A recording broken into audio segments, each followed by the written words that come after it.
My name is Ezra Callahan, a trucker with years of experience hauling freight across the Pacific Northwest.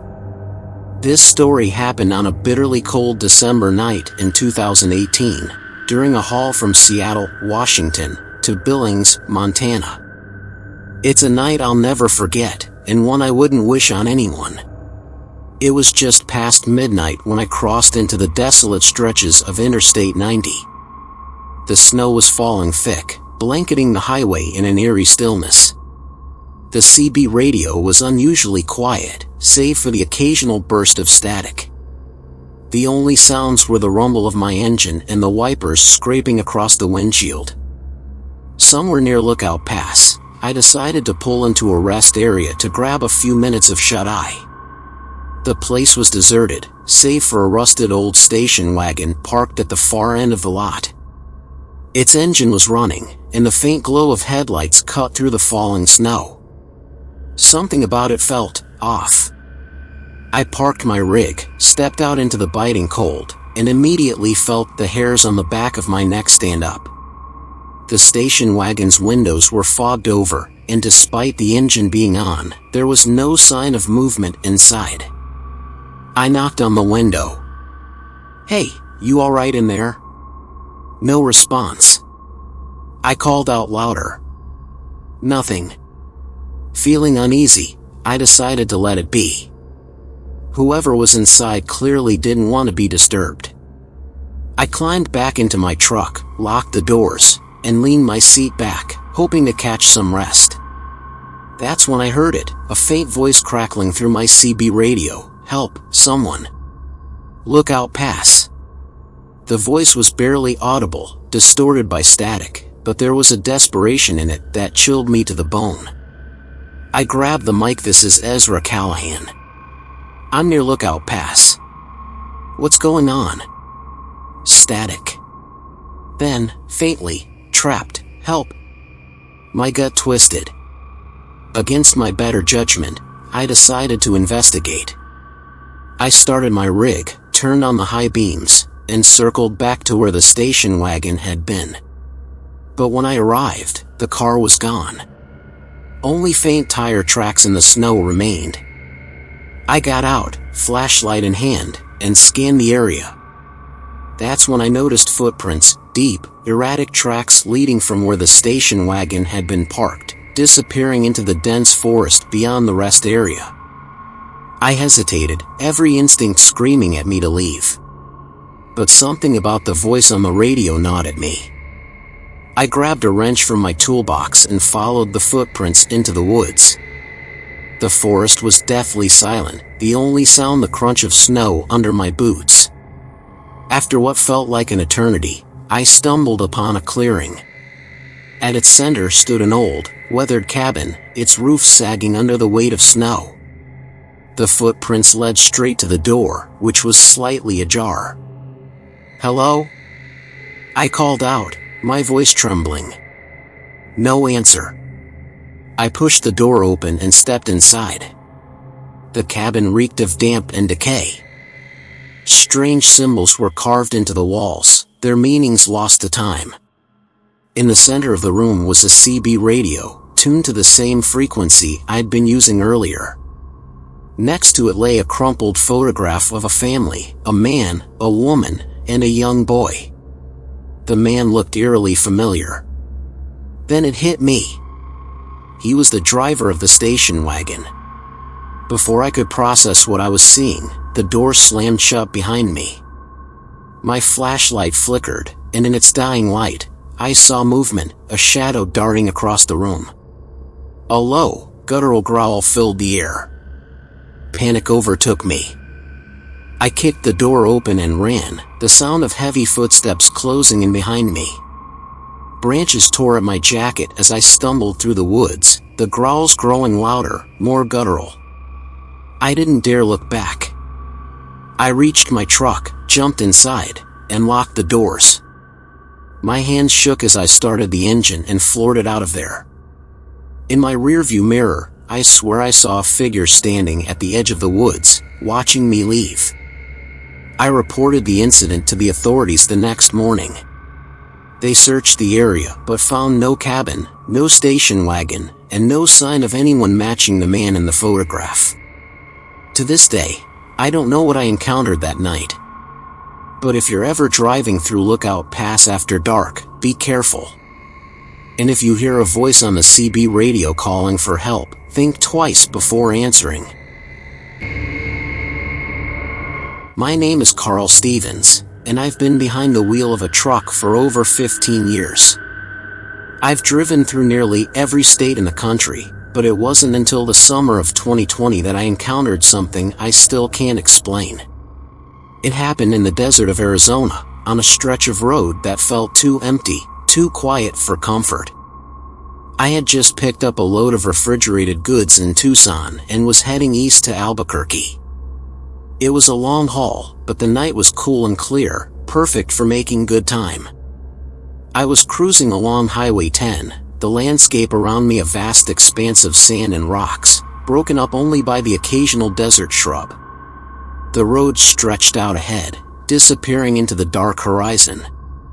Around 3 a.m., I came upon an isolated stretch of road where the lights from my truck barely caught through the darkness. That's when I saw it, a bright, pulsating light in the distance. At first, I thought it was another truck or perhaps a passing car, but as I got closer, the light didn't seem to move. It was too steady. Too bright.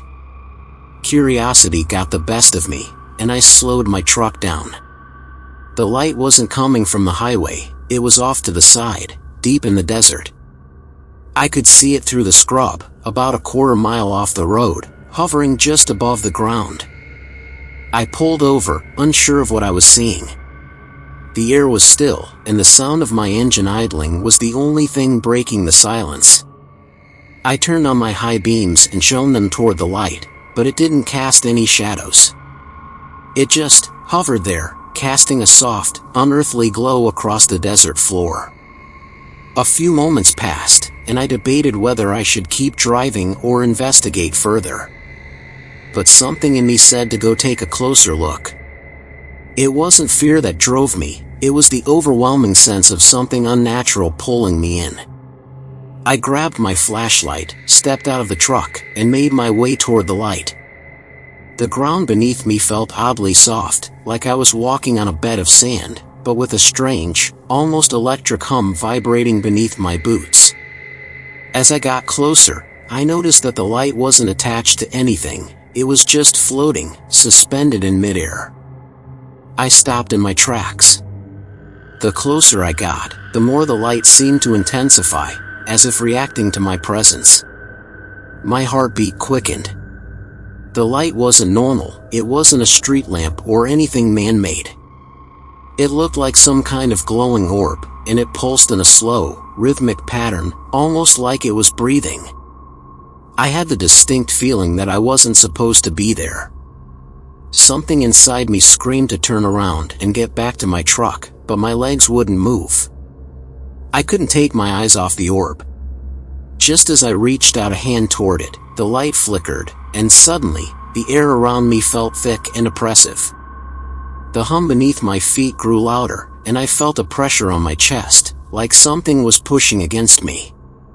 Then, without warning, the light shot up into the sky, faster than anything I'd ever seen, vanishing in an instant. I stood there for a moment, stunned, the air now completely still and silent. My heart was racing. I don't know how long I stood there, but eventually, my senses returned to me, and I turned around, running back to my truck. The hairs on my neck were standing on end, and I couldn't shake the feeling that something had been watching me the entire time. I didn't waste any time. I jumped into the cab, slammed the door shut, and started the engine. I didn't look back. I spent the rest of the night driving as fast as I could, never once slowing down. Every mile felt like a relief. When I finally reached Albuquerque, I didn't even stop. I just dropped off my load and kept driving until I was clear of the desert. To this day, I've never talked about what happened that night. When people bring up strange experiences on the road, I just nod and change the subject. Some things, I think, are better left unexplained. And whenever I drive through that stretch of desert now, I can't help but glance over at the spot where I saw that light. I don't know what it was, or why it chose me, but I know one thing for sure: some roads are more than just stretches of asphalt. Some roads lead to places we're not meant to understand. My name is Wyatt Grayson, and I've been trucking for over a decade. This story happened to me in the fall of 2016, while I was hauling a load of machinery from Chicago to Denver. It wasn't the destination that made the trip memorable, it was what happened along the way, during a stop I'll never forget. It was just past 2 a.m., and I was on Interstate 80 somewhere in Iowa. The road had been smooth, and I had a good playlist to keep me awake, but I needed to stretch my legs and grab a coffee. I pulled into a small, isolated rest stop. The place was dimly lit, with a single flickering light over the parking lot. Only 2 other vehicles were there, a sedan parked near the bathrooms and an older model pickup closer to the vending machines. I parked my rig, stepped out into the crisp night air, and headed toward the small building with restrooms and a coffee vending machine. As I walked, I noticed a man sitting on the bench near the vending machines. He was hunched over, wearing a dark hoodie, his face obscured. He didn't move, didn't even glance my way, which felt strange considering how empty the place was. I decided to ignore him and went straight for the coffee machine inside. As I was waiting for the cup to fill, I heard the faint sound of footsteps behind me. I turned around, but no one was there. Shrugging it off, I grabbed my coffee and stepped back outside. That's when I noticed the man on the bench wasn't there anymore. I glanced around the lot and caught a glimpse of him walking toward the sedan parked near the bathrooms. Something about the scene felt off. The sedan's windows were rolled down, but I couldn't see anyone inside. The man stood by the driver's side door, his back to me, completely still. I don't know why, but my instincts screamed at me to get back to my truck. I picked up my pace, keeping an eye on him as I crossed the lot. When I reached my rig, I climbed into the cab, locked the doors, and started the engine. As my headlights illuminated the parking lot, I saw the man slowly turn around to face me. His hood was down now, and I finally saw his face. His eyes were wide, almost too wide, like they didn't belong on a human face. His mouth stretched into a grin that sent a chill down my spine. He didn't move toward me, he just stood there, staring, as if he was waiting for me to do something. I didn't wait to find out what. I put the truck in gear and pulled out of the rest stop as quickly as I could, my heart pounding in my chest. As I merged back onto the highway, I glanced in my rearview mirror. The rest stop faded into the distance, but I swear I saw the man standing in the middle of the parking lot, watching my taillights disappear. The rest of the drive to Denver was uneventful, but I couldn't shake the image of that man's face. When I reached my destination, I told a few other truckers about what I'd seen. One of them, an older guy named Earl, nodded knowingly. "You met one of them," he said, his voice low. "One of who?" I asked. "Strangers. Weird folks you meet at night on the road. Some say they're people gone mad, others say they're not people at all. Whatever they are, best advice? Don't stop. Don't talk to him. Just move on." To this day, I don't know who or what that man was. I've passed by that rest stop a few times since, but I've never stopped there again. If you're ever driving late at night and something feels wrong, trust your gut. Some places, and people, aren't worth the risk.